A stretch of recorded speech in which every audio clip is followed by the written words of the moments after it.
Hello friends, எல்லோரும் எப்படி இருக்கீங்க? ஹோப் எல்லோரும் நல்லா இருப்பீங்கன்னு நினைக்கிறேன்.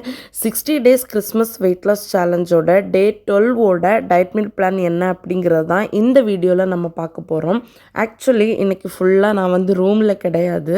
நானும் என் ரூமில் உள்ள ஃப்ரெண்ட்ஸ் எல்லாருமா சேர்ந்து கொஞ்சம் வெளியில் வந்து பர்ச்சேஸ் பண்ணுறதுக்காக போயிருந்தோம். இன்றைக்கி வீக்கெண்டு, ஸோ லீவ் எங்களுக்கு. அதனால் இன்றைக்கி ஃபுட் எல்லாமே வெளியில் தான் எடுத்திருந்தோம். மார்னிங் ஷார்ட்ஸ் வீடியோ பார்த்தவங்களுக்கே தெரிஞ்சிருக்கும். ஸோ வெளியில் போனால் எந்த மாதிரி டயட்டுக்கு ஃபுட் எடுத்துக்க முடியுமோ அந்த மாதிரி எடுத்துக்கிட்டேன். ஆனால் குவான்டிட்டியெல்லாம் ரொம்ப கம்மி பண்ணி தான் எடுத்திருக்கேன்.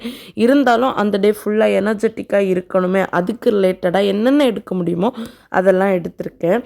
மார்னிங் வந்து 8:30 போல் பிரேக்ஃபாஸ்ட்டாக கொஞ்சமாக பப்பாயா எடுத்துக்கிட்டேன். அண்ட் அதுக்கப்புறமா லஞ்சுக்கு வந்து ஒரு 1 o'clock போல் ஒரு ஃபிஷ் ஃப்ரையும் சாப்பிட்டு, அண்ட் இன்னும் ஸ்டொமக் ஃபில்லிங்காக இருக்கணும், கொஞ்ச நேரத்தில் நமக்கு டயர்ட் ஆகிடக்கூடாது, அண்ட் ஈவினிங் போல் டீ குடிக்கிற டெம்டேஷன் எதுவும் வந்துடக்கூடாது அப்படிங்கிறதுக்காக கொஞ்சமாக மோரும் அண்ட் அது கூடவே வாட்டர்மெலான் ஜூஸும் ஸ்வீட் இல்லாமல் வாங்கி குடித்தாச்சு. இப்படி தான் என்னோடய லஞ்சை நான் கம்ப்ளீட் பண்ணேன். ஒரு வேளை ஃபிஷ் ஃப்ரை மட்டும் சாப்பிட்டுட்டு வந்திருந்தேன் அப்படின்னா ஒரு ஈவினிங் 3-4 எல்லாம் ஆகும்போது எல்லோரும் டீ குடிக்க போவாங்க. அப்போ நம்மளும் ஒரு கப் டீ குடிப்போம் அப்படின்னு எனக்கு தோணி இருக்கும். ஸோ அதை அவாய்ட் பண்ணுறதுக்காக இந்த மாதிரி ஜூஸ் எல்லாம் குடித்து ஸ்டொமக்கை மத்தியானமே ஃபில் பண்ணி வச்சாச்சு. அண்ட் ஈவினிங் போல் ரூமுக்கு வந்தாச்சு. அண்ட் ஒரு 6-6:30 போல் கொஞ்சமாக வாட்டர்மெலான் ஸ்லைசஸ் சாப்பிட்டு அந்த டேவை வந்து சூப்பராக கம்ப்ளீட் பண்ணேன். குவான்டிட்டி வந்து கொஞ்சம் கம்மியாக சாப்பிட்ட மாதிரி தான் எனக்கு தோணுது. அண்ட் இன்றைக்கின்னு மட்டும் இல்லை, மோஸ்ட் ஆஃப் த வீடியோ பார்த்துட்டு நிறைய பேர் வந்து நீங்கள் ரொம்ப கம்மியாக சாப்பிட்றீங்க அப்படின்னு எனக்கு சொல்கிறீங்க. அண்ட் 2 days முன்னாடி எனக்கு ஒரு கமெண்ட்ஸ் கூட வந்துருந்துச்சு, நீங்கள் இப்படியெல்லாம் சாப்பிட்டா உங்களுக்கு வேறு ஏதாச்சும் ப்ராப்ளம் கூட வரும் அப்படின்னுலாம். எனக்கு என்ன ப்ராப்ளம் வரும்னே தெரியல. இருந்தாலும் என்னோடய மைண்டில் என்ன அப்படின்னா, நான் டயட் இருக்கணும், ஃபுட் கான்ஷியஸாக சாப்பிடணும் அப்படின்னு டிசைட் பண்ணி இருக்கும்போது மட்டும்தான் ஃபுட்டில் இவ்வளோ ரெஸ்ட்ரிக்ஷன் வச்சு சாப்பிட்டுட்ருக்கேன். ஒருவேளை டயட்டெல்லாம் இருக்க வேண்டாம், ஃபுட் கான்ஷியஸாக இல்லாமல் நார்மல் டேஸை நான் லீட் பண்ணிகிட்ருக்கேன் அப்படின்னா அன்னைக்கு வந்து நான் சாப்பிட்ற சாப்பாடுக்கு அளவே இல்லை. சாப்பாடு தான் என்ன கண்ட்ரோல் பண்ணிகிட்ருக்கோம், நான் சாப்பாடை கண்ட்ரோல் பண்ண மாட்டேன். அந்த மாதிரி ஒரு சாப்பாடு சாப்பிடுவேன். அதுக்காக மார்னிங் சாப்பிட்ற டிஃபனோ இல்லை மத்தியானம் சாப்பிட்ற லஞ்சோ இல்லை ஈவினிங் சாப்பிட்ற டின்னரை நிறைய சாப்பிடுவேன். அதை மீன் பண்ணி சொல்லலை. அது போக எதெல்லாம் ஒரு ஹியூமன் பாடிக்கு நம்ம எடுத்துக்கக்கூடாதோ அதெல்லாம் எக்ஸஸாக எடுத்துப்பேன். லைக் இந்த ஜங்கு ஃபுட் எடுத்துக்கிறதுக்கு கால நேரமே எனக்கு இல்லை. மிட் நைட் எல்லாம் சாப்பிட்றது உட்காந்து.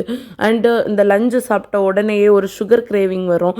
உடனேவே ஏதாவது வீட்டில் இருக்கிற சுகர் டேஸ்ட்டில் இருக்கிற அதெல்லாம் எடுத்து சாப்பிட்றது, அண்டு ஜூஸ் வாங்கி குடிக்கிறது.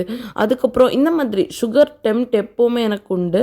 அண்ட் அது மட்டும் இல்லை, ஈவினிங் நம்ம டீ குடிக்கும்போது நான் ஒரு டீ ஷாப்புக்கு போய் டீ கேட்டால் கூட சுகர் ஜாஸ்தியாக போட்டு கேட்பேன்.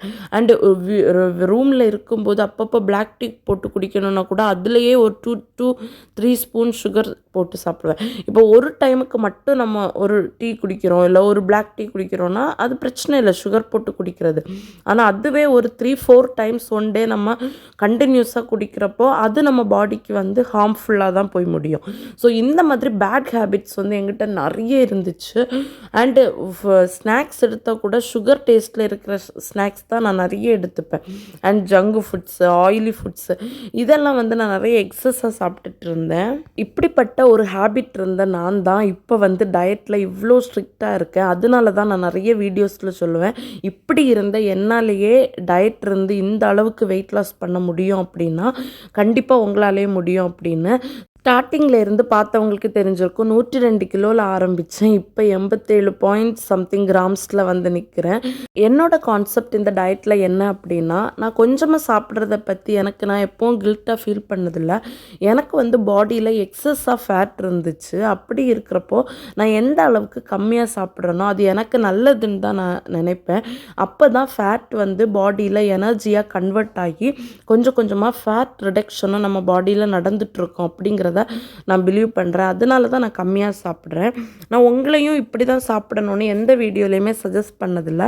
நான் ஃபாலோ பண்ணுறத உங்கள்கிட்ட ஷேர் பண்ணுறதே. நிறைய பேர் இன்ஸ்டாகிராமில் டிஎம் பண்ணி உங்கள் வீடியோ மோட்டிவேட்டிங்காக இருந்திருக்கு, இவ்வளோ கிலோ குறைச்சோம், தேங்க்யூ ஸோ மச் இப்படியெல்லாம் சொல்லியிருக்கீங்க. அதனால தான் நான் இவ்வளோ கம்மியாக சாப்பிட்றத கூட ஷேர் பண்ணுறேன். இதை தான் நீங்கள் சாப்பிடணும்னு நான் யாருக்கும் சஜஸ்ட் பண்ண மாட்டேன். டயட் இருக்கும்போது இந்த வீடியோ பார்த்து உங்களை நீங்கள் பூஸ்டப் பண்ணிக்கோங்க, கிவ் அப் பண்ணாமல் இருக்க. மற்றபடி உங்களுக்கு என்ன டயட் இருக்க பிடிக்குமோ அதை இருங்க. அப்போ தான் அதில் கன்சிஸ்டன்சியை ஃபாலோ பண்ண முடியும். நான் அதை நிறைய வீடியோவில் ஷேர் பண்ணியிருக்கேன். அண்ட் அவ்வளோதான், டே 12 இப்படி தான் சூப்பராக முடிச்சிருந்தேன். நாளைக்கு இன்னொரு வீடியோவில் மீட் பண்ணுறேன். டில் தென் டேக் கேர், பாய்.